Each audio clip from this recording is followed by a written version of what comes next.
नमस्कार, मैं तरुण वर्मा और मैं एक क्लिनिकल साइकोलॉजिस्ट हूँ। इस वीडियो में अपनी सीरीज़ की एक नार्सिसिस्टिक पर्सन से या ये कहें कि एक टॉक्सिक पर्सन से कैसे डील करें को आगे बढ़ाते हुए आज आपसे एक नया टॉपिक डिस्कस करूँगा। तो आइए अब इस वीडियो को शुरू करते हैं।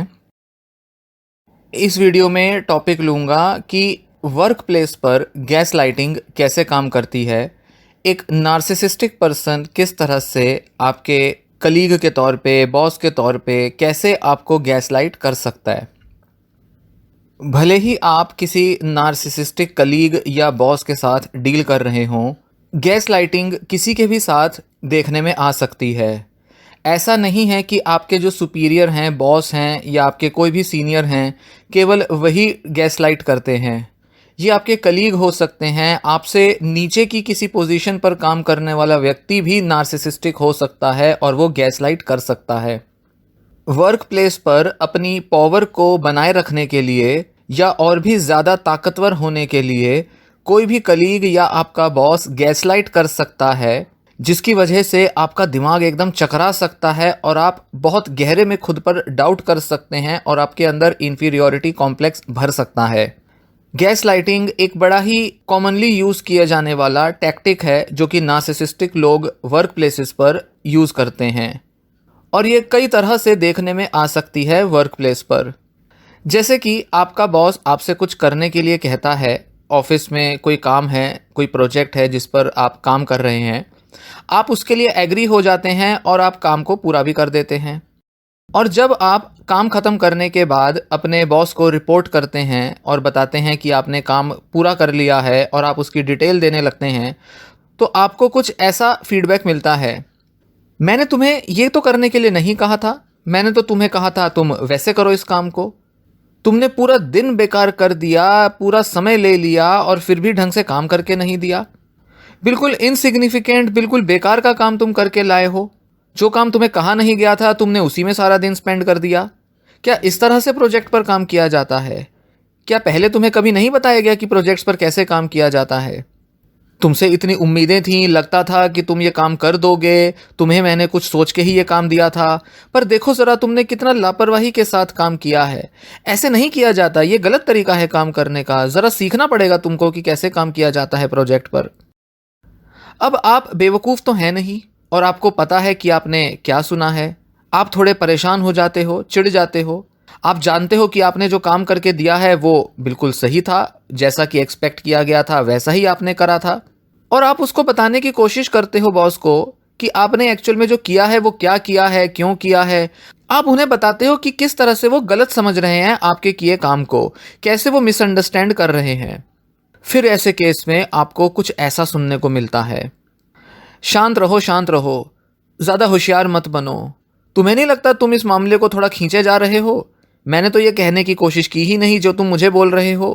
तुमने खुद तो काम किया नहीं और ऊपर से तुम मुझे ही सुना रहे हो, मेरे को ही क्वेश्चन कर रहे हो। ये क्या तरीका होता है अपने सीनियर से बात करने का? अब आप कहेंगे कि ये तो बड़ी आम सी घटना है, अक्सर वर्क प्लेसेस पर ऐसा तो एक बॉस और एक सबॉर्डिनेट के बीच होता ही रहता है। कोई भी एम्प्लॉय है अपने सीनियर के साथ कुछ इस तरह से मनमुटाव के बीच काम करता ही है, कुछ ना कुछ छोटी मोटी नोकझोंक तो होती ही रहती है। पर नहीं, कहीं ना कहीं आप मिस्टेकन हैं, आप गलती कर रहे हैं क्योंकि आप गैस लाइटिंग को नज़रअंदाज कर रहे हैं। ऐसे ही घटनाएं, ऐसे ही इवेंट्स धीरे धीरे जब बॉस और एम्प्लॉय के बीच पनपते रहते हैं तो धीरे धीरे लंबे टाइम में सेल्फ डाउट इतना बढ़ जाता है किसी भी एम्प्लॉय का कि उसका काम करने में इंटरेस्ट नहीं रहता, काम करने में मन नहीं लगता, काम को लेकर वो और ज़्यादा गलतियां करने लगते हैं और साथ ही अपना कंट्रोल खोकर वो और ज़्यादा इमोशनल हो जाते हैं और कभी कभी तो गुस्सा भी आता है और ऐसे में बहस भी ज़्यादा होने लगती है।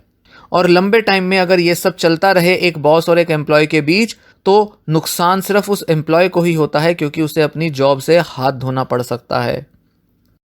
इसी तरह एक और सिनेरियो होगा कि आपके बॉस ने प्रॉमिस किया कि आपकी सैलरी जो है वो बढ़ाई जाएगी।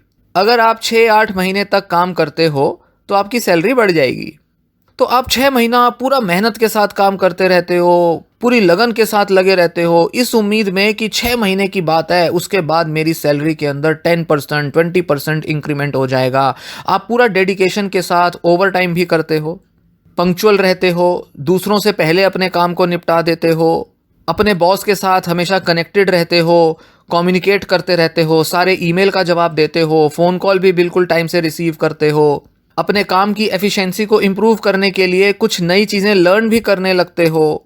कभी कभी आप वीकेंड्स पर भी काम करते हो। जब आपके बॉस कहते हैं कि ये काम आपको पूरा कर लेना है मंडे तक, तो आप कोशिश करते हो कि शुक्रवार शनिवार मैं पूरा दिन लगा दूंगा इस काम को करने में। तो ऐसे आप पूरी लगन के साथ, पूरी मेहनत के साथ अपना काम निपटा लेते हो। अब आता है 7वां महीना और अब आपको पूरी उम्मीद है कि मैंने 6 महीना इतनी मेहनत से काम किया है, अब तो मेरी सैलरी में इंक्रीज होगा, अब तो मेरी सैलरी बढ़ेगी। फिर आप अपने बॉस को याद दिलाते हैं कि सर 6 महीना हो गया है जैसा आपने कहा था, क्या मैं एचआर डिपार्टमेंट से बात कर लूँ, क्या आप मेरा रिकमेंडेशन देंगे कि मेरी सैलरी बढ़ा दी जाए। तो बॉस क्या कहेगा, मैंने ऐसा नहीं कहा था कि तुम्हारी सैलरी बढ़ेगी ही, मैंने बस ये कहने की कोशिश की थी कि अगर तुम 6 महीना लगन से काम करते हो तो हम देखेंगे कि तुम्हारी सैलरी कितनी बढ़ाई जाए, और क्या वो 6 महीने के बाद ही बढ़ाई जाए या उसमें थोड़ा और टाइम रुका जाए। तुम्हारी परफॉर्मेंस को इवेल्युएट करना होगा, पूरी एनुअल परफॉर्मेंस तुम्हारी देखनी होगी। भाई कंपनी के भी तो कई सारे रूल्स होते हैं, ऐसे ही कहीं भी किसी का भी सैलरी तो नहीं बढ़ाया जा सकता, थोड़ा सा रुकना पड़ेगा, थोड़ा प्रोसीजर फॉलो करना पड़ेगा। और वैसे भी अभी कुछ गलतियां तुमने ऐसी की हैं जिसकी वजह से मैं पूरी तरह से इम्प्रेस्ड नहीं हूं। अभी मुझे लगता है थोड़ा और टाइम चाहिए तुम्हें इस कंपनी में रहने के लिए, थोड़ा और टाइम देखना पड़ेगा मुझे कि तुम कैसा काम करते हो, डिफ़िकल्ट प्रोजेक्ट्स कैसे काम करते हो उन पर।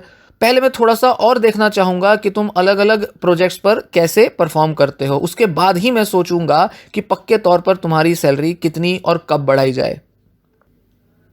इसी तरह आपका कोई एक कलीग हो सकता है जो कि आपको नीचा दिखाकर किसी भी तरह से बस प्रमोशन लेना चाहता है या चाहती है। वो आपके साथ कन्वर्सेशन में बीच में कुछ ऐसी बातें कर देंगे जिससे कि आपका मनोबल गिरेगा, आपको क्रिटिसाइज कर देंगे, आपके की गई कोई मिस्टेक को वो बार बार याद दिलाएंगे, उसे हाईलाइट करेंगे ताकि आपके बारे में लोगों के अंदर जो इंप्रेशन है वो बुरा बना रहे। आपके कॉन्फिडेंस को हमेशा गिराने की पूरी कोशिश करेंगे और ऐसा दिखाने की कोशिश करेंगे कि आप किसी हायर पोजीशन के अभी लायक नहीं हो, अभी तो आपको बहुत मेहनत करनी है, आप तो बहुत मिस्टेक्स करते हो, कंपनी का नुकसान हो जाएगा अगर वो आपको किसी हायर पोस्ट पे प्रमोट करेंगे। वो आपकी एबिलिटी, आपके स्किल्स, नॉलेज, पोटेंशियल को हमेशा कम करके दिखाएंगे और ऐसा शो करने की कोशिश करेंगे कि आप तो अभी इस लायक ही नहीं हो कि आपको कोई बड़ी रिस्पॉन्सिबिलिटी दी जाए, और अपने को ऐसा दिखाने की कोशिश करेंगे जैसे वो हर तरह से लायक हैं, हर तरह से सक्षम हैं कि उनको बड़ी से बड़ी पोस्ट दे दी जाए। तो अपना प्रमोशन तो वो हर हाल में लेने की कोशिश करेंगे, पर आपके प्रमोशन की सारी संभावनाएं खत्म करने की कोशिश करेंगे और आपके बारे में नेगेटिव इमेज देते रहेंगे। ना ही सिर्फ आपके बॉस के सामने, आपके दूसरे कलीग्स के सामने भी ऐसे दर्शाएंगे कि जैसे आप लायक ही नहीं हो कि अभी आपके बारे में कुछ अच्छा सोचा जाए, कंपनी में आपका कोई प्रमोशन किया जाए। जैसा कि आपका कलीग आपको बोलेगा कि मुझे लगता है तुम किसी ट्रबल में हो, तुम थोड़े ठीक नहीं चल रहे हो। बॉस जो थे वो आग बबूला हो रहे थे तुम्हारी रिपोर्ट को लेकर, तुमने जो काम किया है, जो सबमिट किया है, उससे तो वो बहुत ही नाराज थे। लगता है कि उनको तो बिल्कुल कूड़ा लगा तुम्हारा काम। वो कह रहे थे कि शायद ये काम अब वो मुझे या किसी और कलीग को सौंपेंगे क्योंकि उनकी नज़र में शायद तुम इस काम को कर नहीं पाओगे ठीक से, शायद तुम इस लायक नहीं हो कि ये काम पूरे तरह से कर पाओ। वो कुछ ऐसा कह रहे थे मुझे। आपका कलीग कुछ ऐसा कह सकता है, तुम्हें वो प्रोजेक्ट के बारे में ईमेल मिली थी, वो एक विजिट है जहां पर जाना है और बॉस चाह रहे हैं कि सबसे जो ट्रस्टवर्दी और रिलायबल लोग हैं वो इस प्रोजेक्ट के साथ जुड़ें। अच्छा, तुम्हें वो मेल नहीं मिली, शायद मुझे लगता है अभी बॉस तुम पर पूरा ट्रस्ट नहीं करते, शायद उनको अभी तुम में पूरा कॉन्फिडेंस नहीं है, इसीलिए वो इस तरह की सेंसिटिव इन्फॉर्मेशन प्रोजेक्ट के बारे में सब लोगों के साथ शेयर नहीं करना चाहते। उनको शायद अभी तुम पर पूरा भरोसा नहीं है, अभी शायद तुम्हें और टाइम लगेगा उनका भरोसा जीतने में।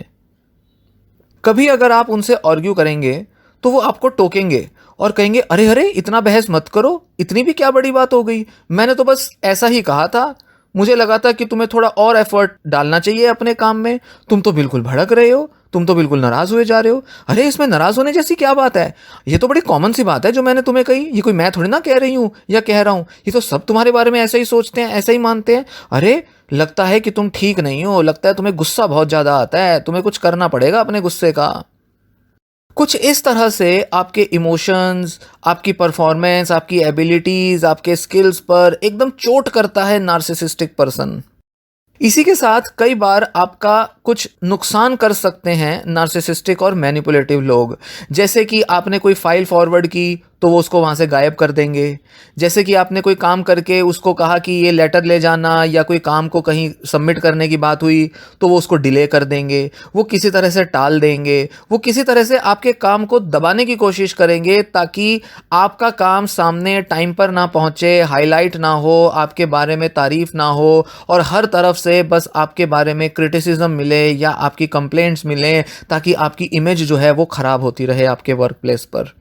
इनफैक्ट वो ये भी कर सकते हैं कि आपकी पेन ड्राइव में से मटेरियल डिलीट कर सकते हैं, आपकी प्रेजेंटेशन है उसको भी वहाँ से उड़ा सकते हैं, कुछ ना कुछ ऐसा कर सकते हैं जिससे कि आप परेशान हो जाएंगे कि अरे ये सब कैसे हो गया, और एक्चुअल में आपके खिलाफ किसी ने षड्यंत्र किया होगा, मैनिपुलेट किया होगा, और आपकी इमेज जो है वो अपनी वर्क प्लेस पर बहुत ही बुरी हो जाएगी।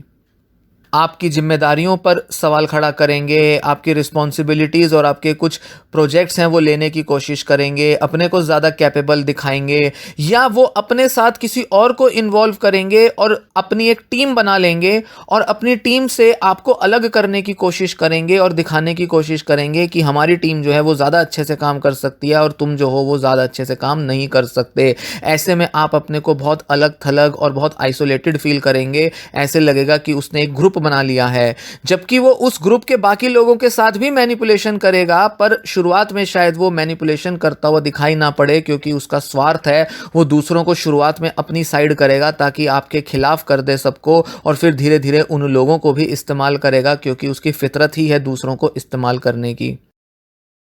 ध्यान रखें कि गैस लाइटिंग का जो पूरा पर्पस होता है, पूरा मकसद होता है, वो होता है आपको इनसिक्योर बनाना, आपको खुद पर डाउट करने के लिए मजबूर कर देना, आपको कंफ्यूज कर देना और आपकी इमेज को डाउन करना, आपको किसी तरह से बेइज्जत करना, या आपको अपनी एबिलिटी को, अपनी क्षमताओं को पूरी तरह से दिखाने से रोकने का प्रयास करना। यही गैस लाइटिंग का पूरा मकसद होता है।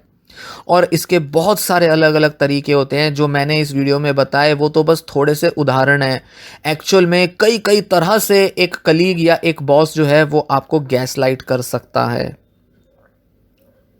यह वीडियो अब मैं यहीं ख़त्म करता हूँ। इस वीडियो में दी गई जानकारी पसंद आई हो, वीडियो लाइक कर लें और शेयर भी कर लें, और ऐसी जानकारी लेने के लिए वीडियो सीरीज़ के साथ बने रहें।